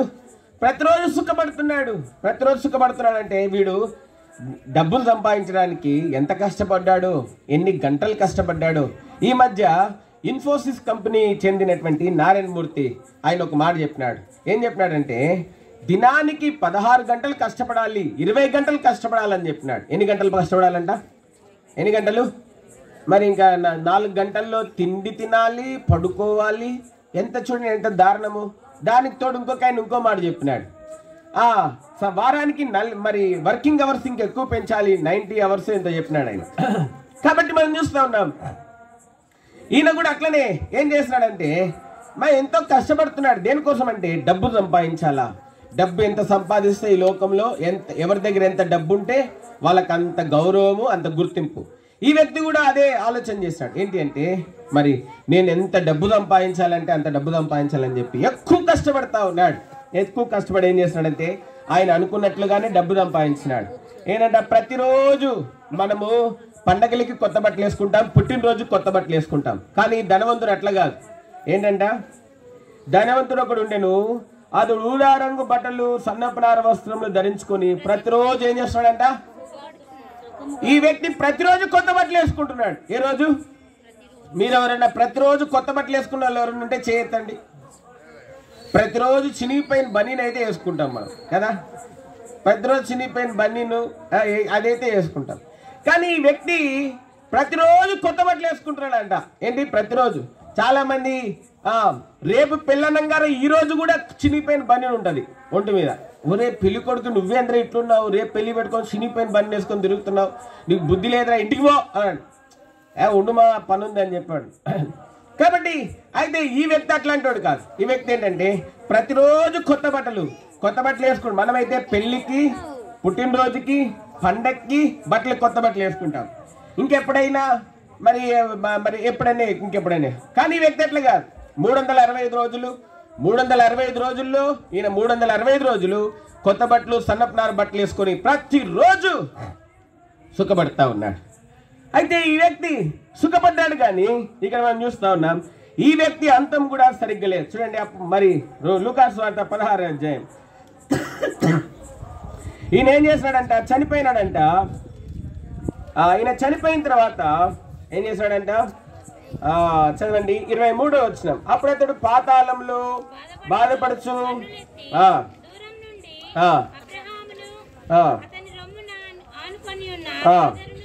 22 కూడా ఆ దరిద్రుడు చనిపోయి దేవదూతల చేత అబ్రాహామును ఆనుకున్నట్టుకు కొనుపోబడెను. ధనవంతుడు కూడా చనిపోయి పాతి పెట్టబడెను. అప్పుడు అతడు పాతాళంలో బాధపడుచు కళ్ళెత్తి దూరం నుండి అబ్రాహామును అతని రొమ్మును ఆనుకుని లాజరును చూచి. కాబట్టి ఈ వ్యక్తి ప్రతిరోజు సుఖపడుతున్నాడు, చాలా కష్టపడ్డాడు. కానీ ఈ వ్యక్తి కూడా దేవుని దృష్టికి ఇష్టడు కాదు. ముగ్గురు వ్యక్తులు మనం చూస్తున్నాం. మొట్టమొదటి వ్యక్తి ఎవరు? ఐగుప్తు యొక్క సకల విద్యలను అభ్యసించినటువంటి వాడు. కానీ ఈయన సకల విద్యలను అభ్యసించి నరహంతకుడు అయిపోయినాడు. ఏమైపోయినాడు? సకల విద్యలు అభ్యసించి ఏమైపోయినాడు? నరహంతకుడు అయిపోయి ప్రాణాన్ని కాపాడుకోవడం కోసం పారిపోయినాడు. ఇంకొక వ్యక్తి గమ్లియేలు పాదాల దగ్గర కూర్చొని విద్య అంతా అభ్యసించినాడు. ఈయనకి ఆ దినాల్లో ప్రధాన యాజకుడి దగ్గరనే గొప్ప సాక్ష్యము, గొప్ప పేరు, గొప్ప గుర్తింపు ఉంది ఈయనకి. ఇటువంటి వ్యక్తి ఆఖరికి దేవుని దృష్టికి ఎట్లయిపోయినాడంటే దేవుని హింసించేవాడిగా మారిపోయినాడు. వీని దగ్గర విద్య ఉంది, జ్ఞానం ఉంది, నిష్ట ఉంది. కానీ ఈ నిష్ట, ఈ జ్ఞానం, ఈ భక్తి దేవుణ్ణి సంతోషపెట్టేవిగా లేవు, కానీ దేవుని దుఃఖపరిచేవిగా ఉంటా ఉన్నాయి. మూడో వ్యక్తి, ఈయన డబ్బు సంపాదించాలంటే జ్ఞానం కావాలి. ఏం జ్ఞానం కావాలా? ఎదుటోడిని మోసం చేసే జ్ఞానం కావాలా? డబ్బు సంపాదించాలంటే ఏం జ్ఞానం కావాలా? డబ్బు సంపాదించాలంటే ఎదుటోడిని ఏం చేయాలా? న్యాయంగా ఎవ్వరు కూడా రూపాయిని 1000 రూపాయలు చేయలేరు. న్యాయంగా పోతే ఎవడు డబ్బు సంపాదించలేడు. అన్యాయంగా వెళ్తేనే ఏం చేయగలం మనము? చెప్పండి, న్యాయంగా వెళ్తే డబ్బు సంపాదించగలమా? ఎవరైనా చెప్పండి, న్యాయం గెలితే డబ్బు సంపాదిస్తామా? రోజుకి ₹1,00,000 సంపాదిస్తాం న్యాయం గెలితే? న్యాయం గెలితే మనం కూలి డబ్బులు రావడమే కష్టం అమ్మా. న్యాయం గెలితే మన కూలి డబ్బులు రావటమే కష్టం. అయితే ఈ వ్యక్తి డబ్బు సంపాదించినాడు, జ్ఞానం సంపాదించినాడు, డబ్బు సంపాదించే జ్ఞానం. అయితే ఈ వ్యక్తి కూడా దేవుని దృష్టికి ఇష్టడు కాదు. కాబట్టి బైబిల్ గ్రంథంలో రాయబడింది శరీర సంబంధమైన సాధకం ఎటువంటిదంటే కొంచెం మట్టుకే ఏంటి ప్రయోజకం. అయితే దైవభక్తి అన్ని విషయంలో ఎటువంటిదంట? అన్ని విషయంలో ప్రయోజనకరమైనది, గొప్ప లాభదాయకమైందని దేవుని యొక్క వాక్యం పరిశుద్ధ గ్రంథం బైబిల్ తెలియజేస్తాను. శరీర సంబంధమైన సాధకము కొంచెం మట్టుకే ప్రయోజనకరమవును, కానీ దైవభక్తి ఇప్పటి జీవముల విషయంలోను రాబో జీవ విషయంలోను వాగ్దానంతో కూడినందున అది అన్ని విషయంలో ఏమైందంట. కాబట్టి ఈ రాత్రి మరి ఇది కుడికి పెట్టుకున్నారు సుభాష్ నమ్మ, ఆనందన్న వారు, ప్రశాంతి, దాని తర్వాత జాను మరి ఇంజనీరింగ్లో జాయిన్ అయిందన్న అమ్మాయి, మరి దాంతో బాబు కూడా ఐటీ ఫస్ట్ ఇయర్ పూర్తి చేసుకుని సెకండ్ ఇయర్కి వచ్చినాడు. మంచిది, చాలా సంతోషకరమైన. అయితే ఇది వాళ్ళకి మాత్రమే కాదు, వర్తమానం అందరికీ సంబంధించినటువంటి వర్తమానం. ఈరోజు తల్లిదండ్రులు ఎట్లున్నారంటే, మోషే లాగుంటే బాగుండు నా పిల్లలు. మోషే జ్ఞానం సంపాదించి నరహంతకుడు అయిపోయినాడు, నీ పిల్లలు అట్లా ఇవ్వడం నీకు ఇష్టమా? చాలా మంది పిల్లలు అనుకుంటున్నా నా పిల్లలు సౌలు లాగుంటే బాగుండు. సౌలు జ్ఞానం సంపాదించినాడు, దేవుని బాధ పెట్టేటోడు అయినాడు, దేవుని హింసించేటోడు అయినాడు. దేవుని హింసించేవాడైనా దేవుని దగ్గరికి వెళ్ళగలడా? వెళ్ళలేడు. దేవుని హింసించేవాడు దేవుని శత్రువు. సౌలు దేవునికి శత్రువుగా మారిపోయినాడు. నీ పిల్లలు జ్ఞానం సంపాదించాలనుకుంటున్నావు సౌలులాగా, కానీ దేవునికి శత్రువులు అవడం నీకు ఇష్టమేనా? మూడోది, చాలా మంది తల్లిదండ్రులు అనుకుంటున్నారు నా పిల్లలు ఆస్తిని సంపాదించడానికి కావాల్సిన జ్ఞానం సంపాదించుకుంటే చాలు అనుకుంటున్నారు. అట్లనే ధనవంతుడు కూడా డబ్బుని 100ని 1000 చేయడం ఎట్లా తెలుసుకున్నాడు, 1000ని 1,00,000 చేయడం తెలుసుకున్నాడు, 1,00,000ని 1,00,000 చేయడం నేర్చుకున్నాడు, 1,00,000ని 10 కోట్లు చేయడం నేర్చుకున్నాడు. కానీ ఈ వ్యక్తి మరి డబ్బుని అధికం చేసుకొని రెట్టింపు చేసుకోవడం తెలుసుకున్నాడు, జ్ఞానం సంపాదించినాడు. కానీ ఈ వ్యక్తి దేవుని దగ్గర స్థానం సంపాదించలేకపోయినాడు. 3 వ్యక్తులు, ఒక వ్యక్తి జ్ఞానం సంపాదించి నరహంతకుడు అయిపోయినాడు, ఒక వ్యక్తి జ్ఞానం సంపాదించి దేవునికి శత్రువు అయిపోయినాడు, ఒక వ్యక్తి జ్ఞానం సంపాదించి దేవుని దగ్గర స్థానం సంపాదించలేకపోతే వచ్చింటున్నాడు. కాబట్టి మరి ఒకసారి ఆలోచన చేయి, ఈ పరిస్థితి ఏంటి, నీ విషయం ఏంటి, నీ పిల్లల విషయం ఏంటి? నువ్వు ఇట్లనే మరి ఇతర మోసేలే నరహంతకులుగా మిగిలిపోవడం నీకు ఇష్టమేనా? నువ్వు కూడా ఇట్లనే దేవునికి శత్రువుగా మిగిలిపోవడం నీకు ఇష్టమేనా? నువ్వు కూడా దేవుని దగ్గర స్థానం లేకుండా దేవునికి సమీపింపలేని వ్యక్తిగా ఉండడం నీకు ఇష్టమేనా? ఒకసారి ఆలోచించుకో. దేవుని వాక్యం బైబిల్ చెప్తా ఉంది, హెబ్రీలకు రాసినటువంటి పత్రిక 10వ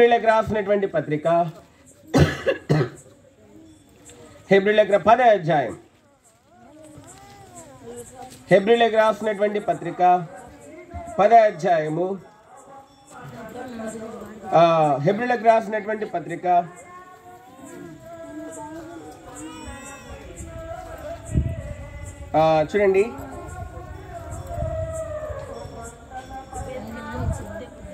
12వ వచనం నుండి మరి 12వ వచనం నుండి లేదా 10వ వచనం నుండి 20వ వచనం వరకు మార్చి చదువుతాం. హెబ్రీలకు రాసినటువంటి పత్రిక 10వ అధ్యాయము 10వ వచనం నుండి మరి 20వ వచనం వరకు మార్చి చదువుతాం. యేసుక్రీస్తు యొక్క శరీరం ఒక్కసారి అర్పింపబడి చేత ఆ చిత్తమును బట్టి మనము పరిశుద్ధపరచబడి ఉన్నాము. 11వ వచనం,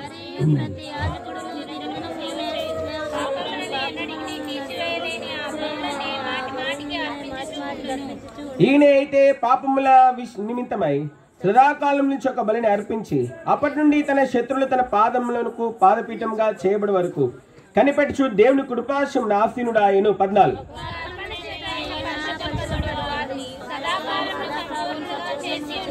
ఈ విషయమై పరిశుద్ధాత్మ కూడా మనకు సాక్ష్యం ఇచ్చుచున్నాడు. 16,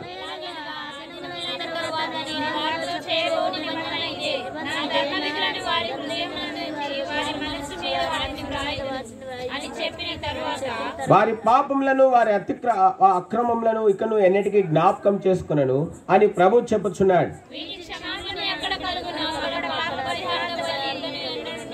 సోదరులారా, యేసు మన కొరకు ప్రతిష్ఠించిన మార్గమును అనగా నూతనమైనదియు జీవం గలదియు ఆయన శరీరమును తెర ద్వారా ఏర్పరచబడినదియునైన మార్గమున ఆయన రక్తం వల్ల పరిశుద్ధ స్థలమందు ప్రవేశించుటకు మనకు ధైర్యము కలిగి ఉన్నది గనుకను. 20వ వచనం.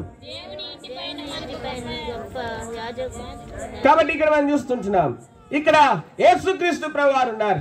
ఈయన మరి ఇక్కడ మనం చూస్తే ఆయన పరిశుద్ధ స్థలంలో ప్రవేశించినాడంటే, ఎక్కడ ప్రవేశించినాడు?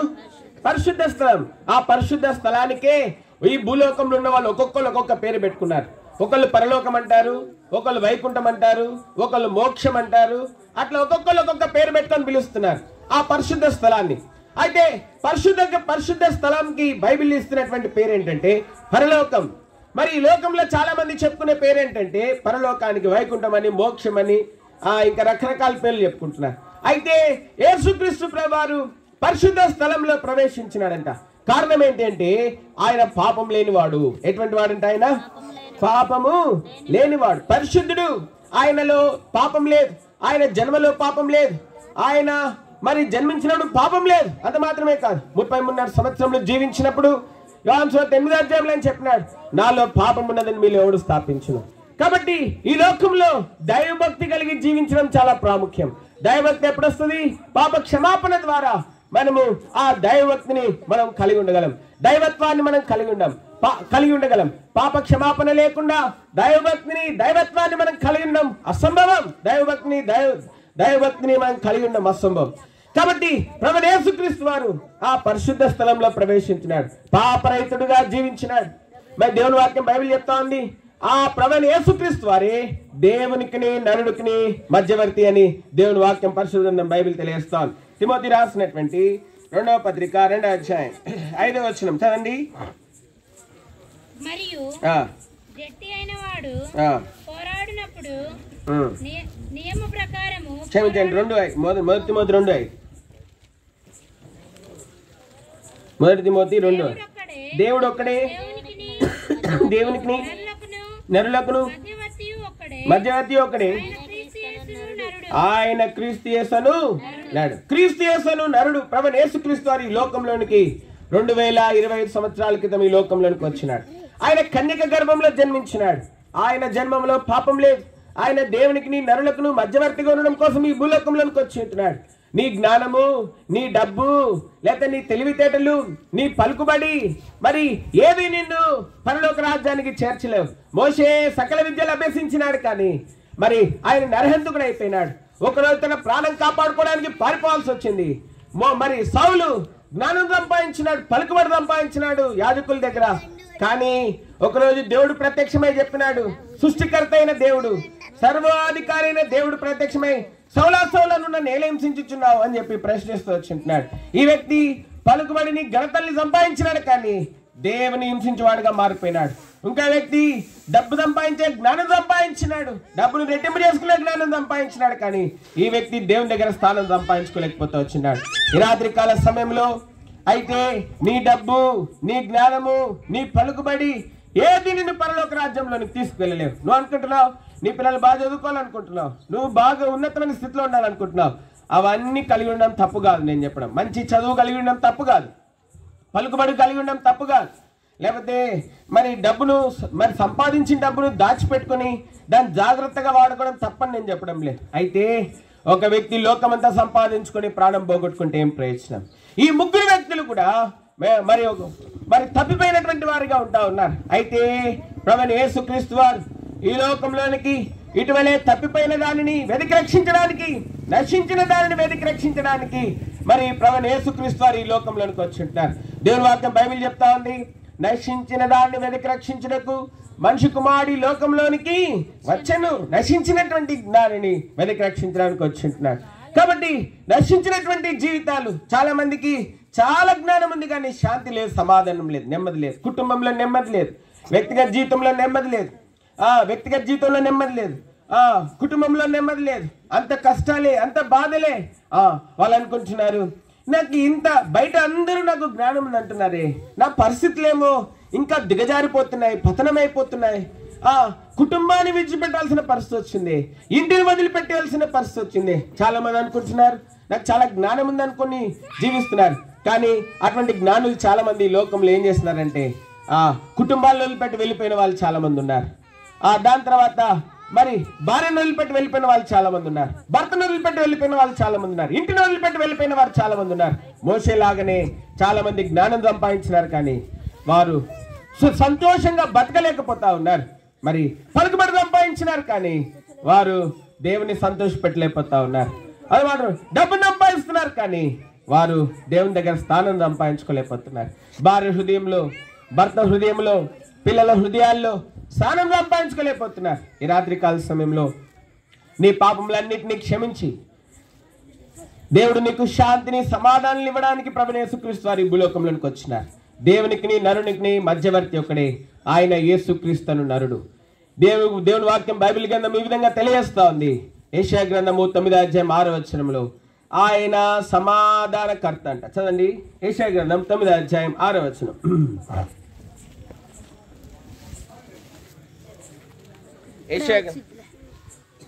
యెషయా గ్రంథము 9:6. ఫోన్లో తీసి చూడండి. ఏలైనగా మనకు శిశువు పుట్టెను, ఏంటంట? ఏలైనగా మనకు శిశువు పుట్టెను, ఆయన అద్భుతకరుడు.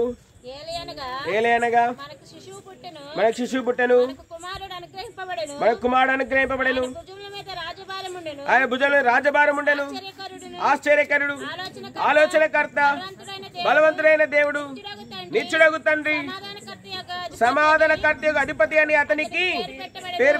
ఆయనే సమాధాన పరిచేటువంటి వాడు. సమాధానం లేని పరిస్థితులను మోషే జీవితంలో సమాధానమే లేదు. అయితే సమాధానం లేని మోషేకి తిరిగి తన పాపాన్ని క్షమించి తిరిగి దేవుడు మోషేని సమాధాన పరిచినట్లుగా మనం చూస్తూ ఉన్నాం. అంత మాత్రమే కాదు, మనుషుల దగ్గర పలుకుబడి సంపాదించినాడు, గుర్తింపు సంపాదించినాడు, కానీ దేవుని హింసించేవాడుగా మారిపోయినాడు. అయితే ఈ సౌలుని దేవుడు తన పాపములన్నింటినీ క్షమించి దేవుని సాధనంగా మార్చివేస్తూ వచ్చింటున్నాడు. మరి మనం చూస్తూ ఉన్నాం. మరి ఈ రాత్రికాల సమయంలో మరి కూడిక మనం కలిగి ఉన్నాం, చాలా సంతోషం. అయితే దేవుడు వారి పిల్లల్ని ఆస్వాదించాలి, ప్రశాంతిని, దాని తర్వాత మరి జాన్ని కూడా దీవించాలి. అయితే వారు ఏ విధంగా దీవించబడాలి అంటే, మరి మార్చబడిన మోషే వలె, మార్చబడిన సౌలు వలె వారు దీవించబడాలి. చిన్నతనంలోనే రక్షించబడాలి. అప్పుడే ఈ లోక మాలిన్యం అంటకుండా జీవించగలం. మోషే అనుకున్నాడు, తన జ్ఞానంతో నేను జీవించగలను అనుకున్నాడు. తన జ్ఞానము తనని నరహంతకునిగా మార్చింది. సౌలు అనుకున్నాడు, తన పలుకుబడి తన జ్ఞానంతో నేను జీవించగలను అనుకున్నాడు. తన పలుకుబడి తన జ్ఞానము దేవుని హింసించేవాడుగా మార్చివేసింది. అయితే ఎప్పుడైతే వీరు దేవుని ప్రేమను గుర్తించినారో, ప్రభువుని యేసునందు విశ్వాసం ఉంచి ఉంటున్నారో, అప్పుడు మోషే దేవుని ప్రజలను ఐగుప్తు నుండి విడిపించేవాడుగా, దేవుని ప్రజలకు గొప్ప సహకారిగా, మరి కత్తి లేకుండానే, దాలు లేకుండానే మరి ఇశ్రాయేలులకు ఎన్నో యుద్ధములలో విజయం అనుగ్రహించినటువంటి వాడుగా మార్చబడుతూ వచ్చింటున్నాడు. అనేకులు మరి దేవుని ప్రేమను గుర్తించినట్లు, దేవుని రాజ వారసులుగా చేయబడినట్లు, బానిసత్వం నుండి విడిపించబడడానికి కారకుడవుతూ వచ్చింటున్నాడు. అదేవిధంగా మరి సౌలు కూడా మనం చూస్తే, సౌలు దేవుని ప్రేమను గుర్తించినప్పుడు దమస్కు మార్గంలో ఆయనను కూడా దేవుడు అనేకుల రక్షణార్థమై అన్యజనులకు వెలుగుగా ఆయనను మారుస్తూ వచ్చింటున్నాడు. ఈరోజు మరి ఈ ప్రపంచ దేశాల్లో అనేక మంది ప్రభువుని యేసునందు విశ్వాసం చేయడానికి గల కారణం ఏంటంటే, అన్యజనులకు మరి అపోస్తలుగా వచ్చినటువంటి మరి సౌలుని ద్వారా అన్యజనులకు కూడా సువార్త అందించబడతా వచ్చింది. అన్యజనులు ఉన్న స్థలంలో కూడా మరి దేవుని ప్రేమ ప్రకటించబడుతూ వచ్చింది. దేవుని సంఘాలు స్థాపించబడుతూ వచ్చింటున్నాయి. ఈరోజు వాళ్ళు చనిపోయి ఎన్నో వేల సంవత్సరాలు అయిపోయింది, కానీ వారి ఆరంభము లోక సంబంధంగా ఘనంగా ఉంది, కానీ మధ్యలో వారి జీవితాలు సమాధానం లేనివిగా, శాంతి లేనివిగా, సంతోషం లేనివిగా మారిపోతూ వచ్చింటున్నాయి. ఒకానొక సమయంలో వారి ప్రాణాలు కాపాడుకోవడానికే వారికి చేతగాని పరిస్థితి. ఎప్పుడైతే ప్రభువుని యేసునందు విశ్వాసం నుంచి ఉంటున్నారో వారి జీవితాలు తిరిగి మార్చబడ్డాయి. సమాధానం పొందుకుంటూ వచ్చి ఉంటున్నారు, శాంతిని పొందుకుంటూ వచ్చి ఉంటున్నారు. వారి జీవితంలోకి నెమ్మది దొరికింది, వారి జీవితంలోకి ఆధారం దొరికింది. అంత మాత్రమే కాదు, వారు దేవుని రాజ్యవారసులుగా మార్చబడుతూ వచ్చింటున్నారు. కాబట్టి ఈ లోకంలో ఆ డబ్బులు, పలుకుబడి, స్థానాలు మనకి నిజమైన పరలోక శాంతిని, సమాధానాన్ని, ఆనందాన్ని ఇవ్వలేవు. లేకపోతే మంచి మంచి వస్త్రాలు, మంచి మంచి ఆహారం, గొప్ప గొప్ప వార్త పరిచయాలు మనకు నిజమైన పాప క్షమాపణ, పరలోక ఆనంద సంతోషాలను ఇవ్వలేవు. అయితే ప్రభువుని యేసునందు మనం విశ్వాసం ఉంచినప్పుడు ఆయనే మనకి పరలోక శాంతి, సమాధానం గ్రహించగలరు. ఎందుకంటే ఆయన దేవునికి నరులకు మధ్య ఆయన మధ్యవర్తిగా వచ్చి ఉంటున్నాడు. ఆయన పాపం లేనటువంటి వాడు. ప్రభువైన యేసు ఆయన మనల్ని దీవించడానికి వచ్చి ఉంటున్నాడు. దేవుని వాక్యం బైబిల్ చెప్తా ఉంది, మరి మన పాపములను మనం ఒప్పుకునేలా ఆయన నమ్మదగిన వాడును నీతిమంతుడు కనుక మన పాపములను క్షమించి సమస్త దుర్నీతి నుండి మనల్ని కడిగి ఏం చేస్తాడంట? పవిత్రులుగా చేయండి. ప్రభువైన యేసునందు నువ్వు విశ్వాసం ఉంచితే నీ పాపం క్షమించబడుతుంది. అంత మాత్రమే కాదు, నిన్ను దేవుడు నిశ్చిత్తం కొరకై దేవుడు నిన్ను సిద్ధపరుస్తాడు. తన రాజ్య వారసుడుగా నిన్ను చేసుకుంటాడు. తన రాజ్య వారసురాలుగా దేవుడు నిన్ను చేసుకుంటాడు. అంత మాత్రమే కాదు, భూమి మీద దేవుడు నిన్ను అనేకులకు ఆశీర్వాదకరంగా దీవెనకరమైనటువంటి వ్యక్తిగా నీ ఇహలోక సంబంధమైన జ్ఞానంతో ఇకలో ఇహలోక సంబంధమైనటువంటి పలుకుబడితో నువ్వు ఏదైతే ఇతరులకు ఆశీర్వాదకరంగా ఉండలేవో దేవుని యందు విశ్వాసం ఉంచడం ద్వారా ఇతరులకు ఆశీర్వాదకరంగా దేవుడు నిన్ను మార్చేటువంటి వాడుకుంటున్నాడు. ఈ రాత్రికాల సమయంలో మరి ప్రభువైన యేసునందు విశ్వాసం ఉంచు. దేవుడు నిన్ను మోషే వలె మరి సౌలు వలె అనేకులకు ఆశీర్వాదకరంగా దేవుడు నిన్ను మార్చునుగాక. దేవుడి మాటల్ని మన అందరి కొరకై దేవుడు దీవించుగాక. ప్రార్థన చేస్తాం. మోకరించండి, ప్రార్థన చేస్తాం.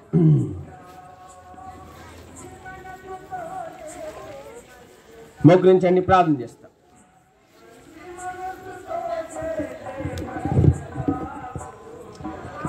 కళ్ళు మూసుకునండి. ఒక నిమిషము ప్రార్థన చేసి ముగిస్తాం. నిమిషం. రాత్రికాల సమయంలో దేవుని వాక్యంలో ఈ లోకంలో ఉన్న వాటి కొరకు పాకులాడుతూ ఉన్నా, మోషేలాగా సౌలులాగా ధనవంతుల్లాగా. అయితే వారు పాకులాడినారు, అయితే సంపాదించుకోగలిగినారు, కానీ వాటి అన్ని ఆనందించలేకపోయినారు. నీ జీవితంలో కూడా అంతే. భూలోక సంబంధమైన భౌతిక సంబంధమైన వాటి కొరకు అయితే పాకులాడుతున్నావో వాటిని ఒకవేళ నువ్వు సంపాదించుకున్నావు, వాటిని ఆనందించలేవు. ఎందుకంటే అవి నిజమైన సంతోషాన్ని, ఆనందాన్ని ఇవ్వలేవు. ప్రభువైన యేసుక్రీస్తు వారు మాత్రమే నిజమైన ఆనందాన్ని, సంతోషాన్ని ఇవ్వగలరు. ఈ రాత్రి పాపంలో జీవిస్తున్నావు, ఈ లోకంలో ఉన్న వాటి కొరకే పాకులాడుతూ నువ్వు పాపంలో మునిగి తేలుతా ఉన్నావు. ప్రభువైన యేసునందు విశ్వాసం ఉంచు. ఆయన నీ పాపమును క్షమిస్తాడు, నిన్ను పరిశుద్ధపరుస్తాడు, నిన్ను దేవునితో సమాధానపరుస్తాడు. అంత మాత్రమే కాదు, నువ్వు పరిశుద్ధ స్థలంలో ప్రవేశించడానికి దేవుడు నిన్ను సిద్ధపరుస్తాడు. అంత మాత్రమే కాదు, నిన్ను తన రాజ్య వారసుడిగా, వారసురాలుగా ముద్రిస్తాడు. అంత మాత్రమే కాదు, దేవుడు ఈ లోకంలో నిన్ను జీవించి దినములలో అనేకులకు మోషే వలె సౌలు వలె ఆశీర్వాదకరంగా, యేసుక్రీస్తు ప్రభు వలె ఆశీర్వాదకరంగా మారుస్తాడు. కేవలం ఆయన యందు విశ్వాసం ఉంచితే చాలు. కాబట్టి ప్రభువైన యేసునందు విశ్వాసం ఉంచు. నీవు నుండి ఇంటి వారందరూ రక్షణ పొందెదరు. ప్రార్థన చేస్తాం. ప్రేమ గల మా పరలోకపు తండ్రి, పరిశుద్ధుడైన దేవ, మీ పాసంకి వస్తుంటున్నాం ప్రభా. మరి శరీర సంబంధమైన సాధకము కొంచెం మట్టుకే ప్రయోజనకరం. అయితే దేవుని వాక్యం బైబిల్ చెప్తా ఉంది, మరి ఆత్మ సంబంధమైనది దైవభక్తి ఇప్పటి జీవం గురించి, రాబో జీవం గురించి మరి వాగ్దానంతో కూడినటువంటిది, ఎంతో ప్రయోజనకరమైందని వాక్యం సెలవిస్తాం ప్రభా. ఆనాడు మోషే దైవభక్తి లేని జ్ఞానం ఉంది, కానీ సౌలు దగ్గర దైవభక్తి లేని పలుకుబడి ఉంది. ధనవంతుడి దగ్గర దైవభక్తి లేని ధనం ఉంది. దైవభక్తితో కాకుండా మోసయుక్తంగా సంపాదించిన ధనం ఉంది. అయితే వీరెవ్వరు కూడా శాంతితో, సమాధానంలో బతకలేకపోయినారు. ఒకనాడు పారిపోయినారు ప్రాణాన్ని కాపాడడం కోసం. గుడ్డివారైపోయి, అందులైపోయి సంచరించాల్సిన పరిస్థితి. అయితే కరుణా సంపూర్ణమైన మీరు వారిని తిరిగి దర్శించినారు, తిరిగి వారి పట్ల కృప చూపించినారు, వారి పాపములు క్షమించినారు, తిరిగి వారిని అనేకులకు ఆశీర్వాదకరంగా మీరు మారుస్తూ వచ్చినారు. వారు సంపాదించిన జ్ఞానం, వారు సంపాదించిన పలుకుబడి దేవునికి ఏమాత్రం పనికి రాలేదు. కానీ దేవా, మీరు మీ కనికరం చేత మీరు వారిని ఆశీర్వదించి బలపరిచి వాడుకుని అందుకొందినారు ప్రభా. మేము స్థిస్తూ ఉంటున్నాం. మితమైన వాక్యం మానవ వారిని మీరు కట్టి ఫలింపచేయండి ప్రార్థిస్తూ. సోదరుడు ప్రభా, మరి సోదరి సుభాషిణమ్మ, సోదరుడు ఆనంద్ ప్రభా, పిల్లలు ప్రశాంతి, జాన్లను మీరు దీవించండి. కుటుంబాన్ని ఆత్మీయంగా కట్టండి ప్రభా. దేవుని భయభక్తి కలిగిన వారుగా ఇప్పటి జీవుని గురించి, రాబో జీవుని గురించిన మేలుకరమైనటువంటి ఆ దైవభక్తిని కలిగి జీవించడం వారికి నేర్పించండి ప్రభా. అన్ని విషయాల మీద ఆధారపడే వారిగా చేయండి ప్రభా. నేను జ్ఞానం కదా అనుకోకుండా మీరు సహాయం చేయండి ప్రభా. స్వనీతి మీద ఆధారపడకుండా మీరు సహాయం చేయండి ప్రభా. ప్రార్థిస్తూ ఉంటున్నాను. వందనాలు చెల్లిస్తూ ప్రశాంతి, జాన్లను మీరు దీవించమని, మోషే సౌలు వలె దేవుని చేతిలో వాడబడే సాధనాలుగా మీరు వారిని ఉంచమని వేడుకుంటున్నాను. ఈ రాత్రి వాక్యం విన్న వారిలో కూడా ప్రభా మీరు కార్యకార్య జరిగించమని ప్రభు వేడుకుంటూ, వితమైన వాక్యం మీరు కట్టి ఫలింపచేయమని, ప్రతి ఒక్కరి పరిశుద్ధాత్మ దేవుని ద్వారా ప్రతి ఒక్కరి గ్రహింపులో దాన్ని ఇంకను విపులంగా విశదీకరించి మీరు మహిం పొందమని వేడుకుంటూ, వచ్చిన వారందరిని బట్టి మేము స్థిస్తూ, విత్తబడినది శత్రు దొంగలింపకుండా నీరు కట్టి ఫలింపచేయమని, మిగిలిన సమయం ఆశీర్వాదకరంగా చేయమని, సహవాసం దీవెనకరంగా చేయమని వందనాలు చెల్లించుకుంటూ ప్రభువైన యేసుక్రీస్తు వారి పరిశుద్ధ నామములో వచ్చిన వారందరినీ పేరు పేరున దీవించమని ప్రభువైన యేసుక్రీస్తు వారి పరిశుద్ధ నామములో ప్రార్థించి స్తుతించి అడిగి వేడుకుంటున్నాం తండ్రి. ఆమేన్.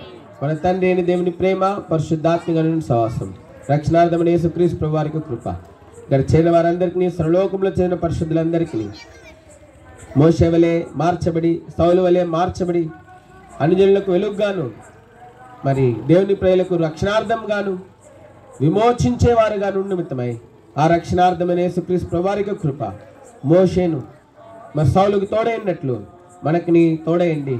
ఈ లోకమును ప్రవేపు తిప్పువారుగా ఉన్న నిమిత్తమై మనకును సహాయం చేయను గాక. ఆమేన్. Praise Lord. రండి, భోజనాల గురించి ప్రకటన చేస్తారా? వచ్చి రండి. దయచేసి గమనించండి. మరి సుభాష్ నమ్మ, సోడ ఆనందన్న, వారి పిల్లలు ప్రశాంతి, జాన్, వారి పాప ఏమో ఇంజనీరింగ్లో జాయిన్ అయింది. మరి బాబు ఏమో ఐటీఐ ఫస్ట్ ఇయర్ పూర్తి చేసుకొని సెకండ్ ఇయర్కి వచ్చాడు. కాబట్టి వారి కృతజ్ఞత కూడా కలిగి ఉన్నారు. భోజనాలు సిద్ధం చేస్తున్నారు. భోజనం చేసి అందరు వెళ్ళాల్సిందిగా మనం చేస్తూ ఉన్నాం. లేచి త్వరగా భోజనాలు నొట్టించండి. భోజనాల కొరకు శ్రేష్ఠను ప్రార్థిస్తాను.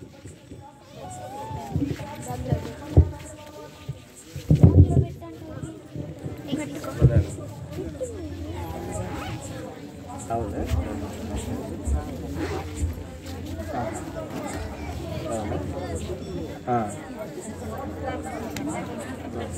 ఏం పేరమ్మా? బాజీ పెళ్ళయిందా? రండి, ప్రాణం చేద్దాం. అవునా? ఏం పేరు? అవునా? కోటేశ్వరమ్మ కదా? ప్రేంగ కోటేశ్వరమ్మ వెళ్ళకుండా బాధపడుతున్నారు. ముఖ్య స్వస్థపరచండి. బాజీబాబు వారి కుమారుడు మనుషుల మీద ఉన్నాడు. ప్రభా కనికరించండి, లేవనెత్తండి. ప్రభా ప్రార్థన చేసి కొంచెం తెలిసి కుటుంబ జీవితాన్ని కూడా జీవించండి. ప్రభా దేవుని మహిమకరమైన దేవుని మహిమ తీసుకొచ్చే జీవితాన్ని మీరు సాయం మా ప్రియులు మీ బలిష్ట హస్తం కాబట్టి